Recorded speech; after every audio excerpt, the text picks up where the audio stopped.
আসসালামু আলাইকুম প্রিয় শিক্ষার্থী বন্ধুরা, আশা করি সবাই ভালো আছো। আজকে আমরা আয়ন ইলেকট্রন পদ্ধতিতে রাসায়নিক বিক্রিয়া সমতাকরণের বাকি বিক্রিয়াগুলো নিয়ে আলোচনা করব।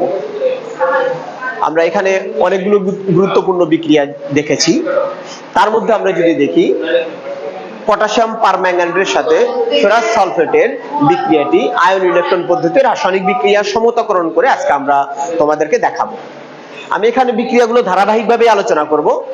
মোটামুটি ভাবে বিগত সালের বোর্ড পরীক্ষায় আসা যত বিক্রিয়া আছে, অর্থাৎ আয়ন ইলেকট্রন পদ্ধতিতে সমতাকরণের যতগুলি বিক্রিয়া আছে, আমি সবগুলো বিক্রিয়া পর্যায়ক্রমে আপলোড করব ইনশাআল্লাহ।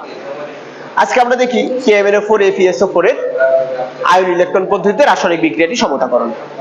এখানে KMnO4 হচ্ছে জারক পদার্থ আর FeSO4 হচ্ছে বিজারক পদার্থ। আমরা জানি বিজারক পদার্থের জন্য যে সমীকরণ জারণ অর্ধ সমীকরণ, আর জারক পদার্থের জন্য যে সমীকরণ সেটি হচ্ছে বিজারণ অর্ধ সমীকরণ। ওকে, তাহলে আমরা বিক্রিয়ায় চলে যাই। জারণ অর্ধ সমীকরণ।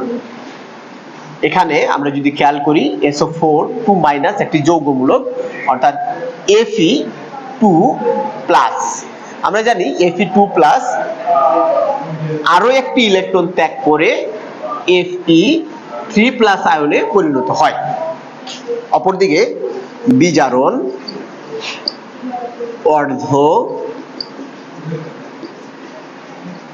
সমীকরণ KMnO4 পটাশিয়াম পারম্যাঙ্গানেট বিক্রিয়া করে সর্বপ্রথম আমরা জানি Mn2+ আয়নে পরিণত হয়। আমি গত ক্লাসে পটাশিয়াম পারম্যাঙ্গানেটের কেন্দ্রীয় পরমাণু ম্যাঙ্গানিজের জারণ সংখ্যার মান বের করে দেখিয়েছি। এখানে ম্যাঙ্গানিজের জারণ সংখ্যার মান +7, এখানে জারণ সংখ্যার মান হয়েছে +2। মধ্যবর্তী ব্যবধান হচ্ছে 5টি ইলেকট্রন। সেক্ষেত্রে এখানে পটাশিয়াম পারম্যাঙ্গানেট 5টি ইলেকট্রন কি করবে? গ্রহণ করবে, কেননা এটি একটি কি বিক্রিয়া? বিজারণ বিক্রিয়া। তাহলে ইলেকট্রন উভয় পক্ষে সমতাকরণ শেষ। আমরা খেয়াল করব অক্সিজেনের দিকে। এখানে 4টি অক্সিজেন পরমাণু আছে। আমরা জানি সমীকরণের বাম পাশে যতগুলো অক্সিজেন পরমাণু থাকবে, ডান পাশে তত সংখ্যক পানি উৎপন্ন হবে, অর্থাৎ 4 অণু পানি। এবার যদি আমরা খেয়াল করি 4 × 2 = 8, হাইড্রোজেনের সংখ্যা হয়ে গেছে 8টি, যা সমীকরণের বাম পাশে ছিল না। অতএব হাইড্রোজেন পরমাণুকে আমাকে আয়ন আকারে লিখে সমতাকরণ করতে হবে। অপরদিকে অবশিষ্ট পটাশিয়াম, তাহলে পটাশিয়ামকে আমরা সমীকরণের ডান পাশে K+ আয়ন আকারে লিখে রাখবো। তাহলে আমাদের এটি হচ্ছে জারণ অর্ধ সমীকরণকে আমরা বলবো 1 নং সমীকরণ, আর বিজারণ অর্ধ সমীকরণকে বলবো আমরা 2 নং সমীকরণ। এখন আমরা ইলেকট্রনকে যদি লক্ষ্য করি, এখানে একটি ইলেকট্রন ত্যাগ করছে, এখানে 5টি ইলেকট্রনকে গ্রহণ করেছে। তাহলে আমাকে ইলেকট্রনকে সমতাকরণ করতে হবে। সেক্ষেত্রে আমরা শিক্ষার্থীদের সুবিধার জন্য আমি এখানে 5 দিয়েও গুণ করতে পারি 1 নং সমীকরণকে, আর এটিকে 1 দিয়ে গুণ করতে পারি। তবে শিক্ষার্থীদের সুবিধার জন্য আমরা 1 নং সমীকরণকে 10 দ্বারা গুণ করব। তাহলে 1 নং সমীকরণকে 10 দ্বারা এবং 2 নং সমীকরণকে 2 দ্বারা গুণ করে যোগ করি। ওকে, তাহলে আমরা 1 নং সমীকরণকে গুণ করব কত দ্বারা? 10 দ্বারা। তাহলে এখানে কত দাঁড়ায়? 10 Fe2+ মাইনাস 10 ইলেকট্রন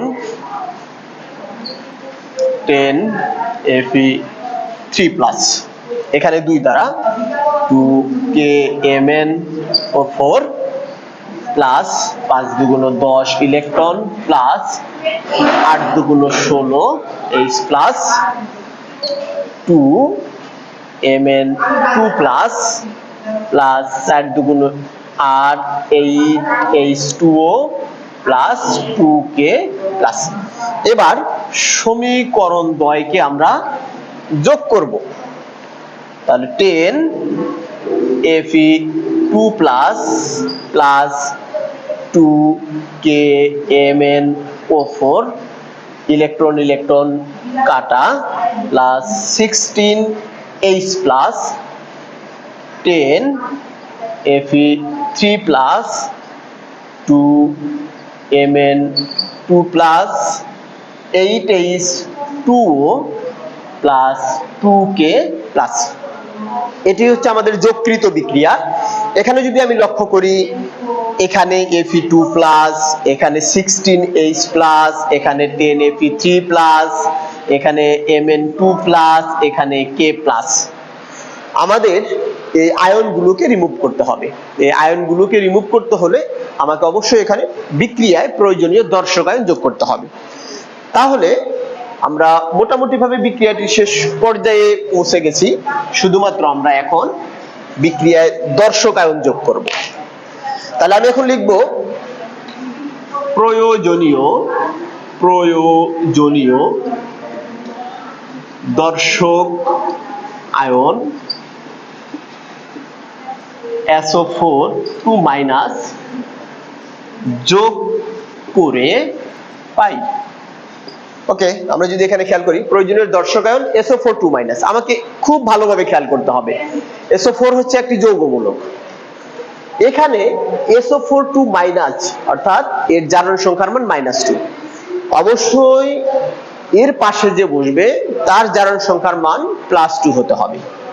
অর্থাৎ যখন জারণ সংখ্যার মান সমান হয়ে যাবে তখন তারা পাশাপাশি বসতে পারবে। আমরা যদি একটু খেয়াল করি, এখানে Fe2 প্লাস আর SO4 2-, অর্থাৎ এখানে +2 এখানে -2, উভয়ের জারণ সংখ্যার মান সমান, অতএব তারা পাশাপাশি বসতে পারবে। অর্থাৎ আমি এখানে লিখতে পারি FeSO4 তার সামনে 10, তারপরে প্লাস 2KMnO4, এখানে কোনো দর্শক আয়ন যুক্ত হবে না, প্লাস 16H প্লাস। আমরা যদি একটু খেয়াল করি H2SO4, অর্থাৎ এখানে SO4 একটি যৌগমূলক যা দুইটি হাইড্রোজেন পরমাণুর সাথে যুক্ত আছে।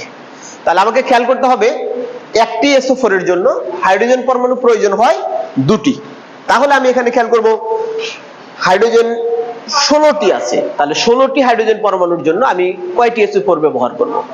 আমি যদি খেয়াল করি 16 কে যদি 2 দ্বারা ভাগ করে দিই, তার মানে 8 2 16, তার মানে আমি লিখতে পারি 8H2SO4।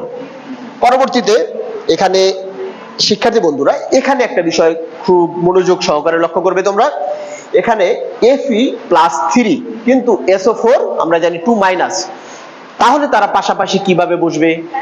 তাহলে আমাকে চিন্তা করতে হবে উভয়ের জারণ সংখ্যার মানকে সমান করতে হবে। আমি যদি Fe2 ব্যবহার করি তখন আয়রনের জারণ সংখ্যার মান 3 2 6।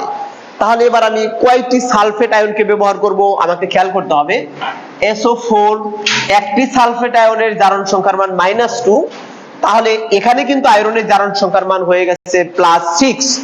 সেক্ষেত্রে আমি যদি সালফেটকে 6 তৈরি করতে চাই, সালফেটকে অবশ্যই 3 দ্বারা গুণ করতে হবে, 3 2 6, তার মানে আমি সালফেট আয়নের 3টি যৌগমূলককে ব্যবহার করব।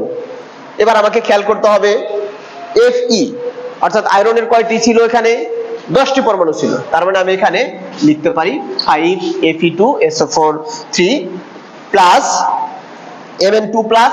খুব সহজেই সালফেট পাশাপাশি বসতে পারে, সামনের সংখ্যাটি 2 প্লাস 8H2O প্লাস এখানে 2K প্লাস, অর্থাৎ আমি খুব সহজেই লিখতে পারি K2SO4। অবশ্যই তোমরা বিক্রিয়াটি বুঝতে পেরেছো শিক্ষার্থী বন্ধুরা। এটি হচ্ছে পটাশিয়াম পারম্যাঙ্গানেটের সাথে ফেরাস সালফেটের আয়ন ইলেকট্রন পদ্ধতিতে সমতাকৃত বিক্রিয়া। ধন্যবাদ সকলকে।